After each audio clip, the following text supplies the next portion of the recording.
भगवान शिव की पूजा में चंदन की महिमा कही गई। कुशा उपामार्गम कपूरम जातम चंपकम पाडलई। कुशा का आसन, कपूर आरती में, करवीर, करवीर कहते हैं कनेर का फूल।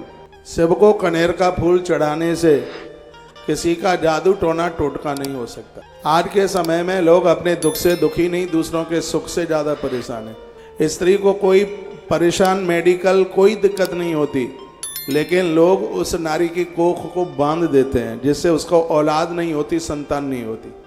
उसका एक उपाय इस ग्रंथ में, अकौआ का फूल आपने देखा हो, उसको ऐसे खोल दें तो उसमें से रुई जैसी निकलती है, समझ गए आप? आंख में से रुई।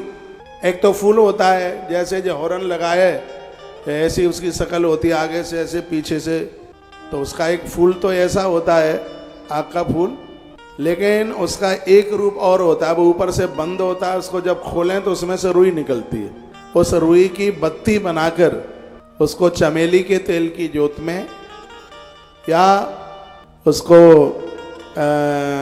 अलसी के तेल में भी उसको लिया जाता है, उसकी जोत जलाई जावे तो किसी का किया गया कराया गया हिसाब समाप्त हो जाता है। पूर्व की कथा में भी मैंने ऐसा निवेदन किया। कनेर का फूल भी, ये जादू टोना टोटका नहीं है, ये सब बातें यहाँ पर लिखी गई हैं। मंत्र पूर्वम प्रकृतव्याम पूजा सर्वफल प्रदा।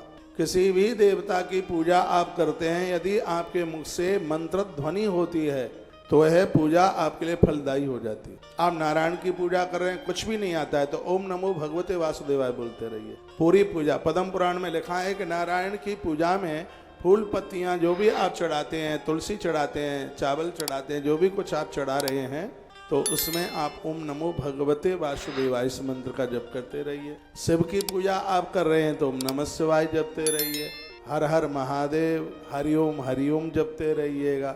तो क्या होगा? पूजा सर्व फल प्रदा, वह पूजा आपको संपूर्ण फल दे देगी। बड़ी अलौकिक बातें कही जा रही हैं, दिव्य बातें कही जा रही हैं। शिव महापुराण के रुद्र संहिता के 11वें अध्याय को आप सुन रहे हैं। कल विद्येश्वर संहिता के आपने कई प्रसंग सुने। रुद्र संहिता भी अपने आप में बहुत अद्भुत है, बहुत दिव्य है और बहुत विशेष है।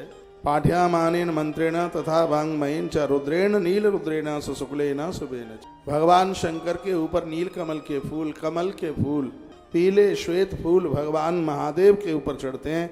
मृतंजयेन मंत्रेण तथा पंचाक्षरेण च रथांतरेण पुष्पेण सूक्तेन युक्तेन च। रुद्र सूक्त आता है, पुरुषूक्त आता है। अरे भैया कुछ भी नहीं आता तो रुद्राष्टक तो आता है, कुछ भी नहीं आता तो ओम ओम शब्द तो आता है। इसके द्वारा आप भगवान का वंदन पूजन कीजिएगा। जलधारा सहस्रेण सतैनेकोत्तरेण वा कर्तव्या वेद मार्गेण नाम विराथ न पुनः पुनः। वर्णन किया गया है, कहा गया है कि जो भगवान के ऊपर 100 बार जब तक गिनती गिने इतनी देर के लिए जल की धारा छोड़ते रहते हैं। 108 बार ओम नमः शिवाय जपते रहिएगा। हाथ में श्रृंगी लीजिए, श्रृंगी से अभिषेक करने पर 1000 गुना फल तत्काल उसका हो जाता है। इसलिए नारायण के लिए शंख और महादेव के लिए श्रृंगी को बहुत विशेष बताया गया है। हाथ में श्रृंगी लेकर के जब आप अभिषेक करते हैं तो उसकी महिमा सीधे 1000 गुनी अपने आप में बढ़ जाती है। जलधारा सहस्रेण सतैनेकोत्तरेण वा। आपके पास यदि समय है तो 1000 बार यानी 10 माला जपी जाए, उतनी देर के लिए अभिषेक करते रहिए। उतना समय नहीं है तो 100 नाम भगवान के लिए जाएं, इतनी देर के लिए आप जप करते रहिए। फिर भगवान को अभिषेक करके धूप दीपश नैवेद्य तांबूल सुंदरस तथा धूप दिया नैवेद्य तांबूल ये भगवान को जरूर समर्पित कीजिएगा।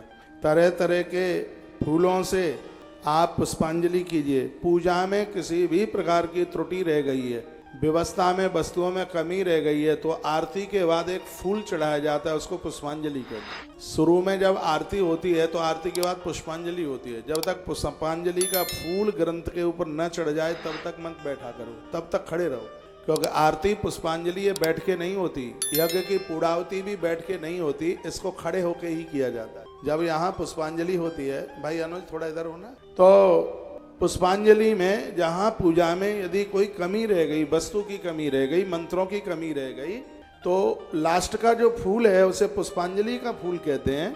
उसको समर्पित करने से पूजा में कोई कमी रह गई है उसकी पूर्ति हो जाती है। आरती 14 बार उतारी जाती है। आज मैं उसका एक विस्तार पूर्वक मैं निवेदन करूंगा। वर्णन है कि चंदन आदि से पूजन करके शिव के ऊपर अभिषेक करने के लिए जलधारा जरूर छोड़नी चाहिए।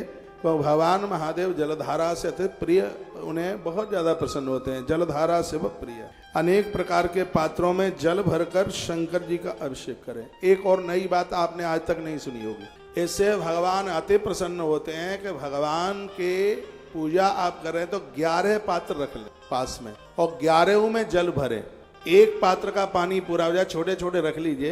एक पात्र का पूरा हो जाए तो दूसरा उठाइए, दूसरा पूरा हो जाए तो तीसरा उठाइए, क्योंकि रुद्र एकादश है। जिस समय शंकर जी का आप अभिषेक कर रहे हैं तो 11 पात्रों में जल भर करके वहां रख लो। यह यहाँ पर वर्णन किया गया है, उसी को यहाँ पर बोला गया है मंत्र पूर्वक और बड़े प्रसन्नता पूर्वक। अनेक प्रकार के पात्रों में जल भर करके भगवान शंकर का अभिषेक करने से महादेव अति प्रसन्न हो जाते हैं। पानी तो एक ही है, जल तो एक ही है, लेकिन वो जितने पात्र रखे हुए हैं उससे कम ज़्यादा भी आप रख सकते हैं, ज़्यादा भी रख सकते हैं, कम भी रख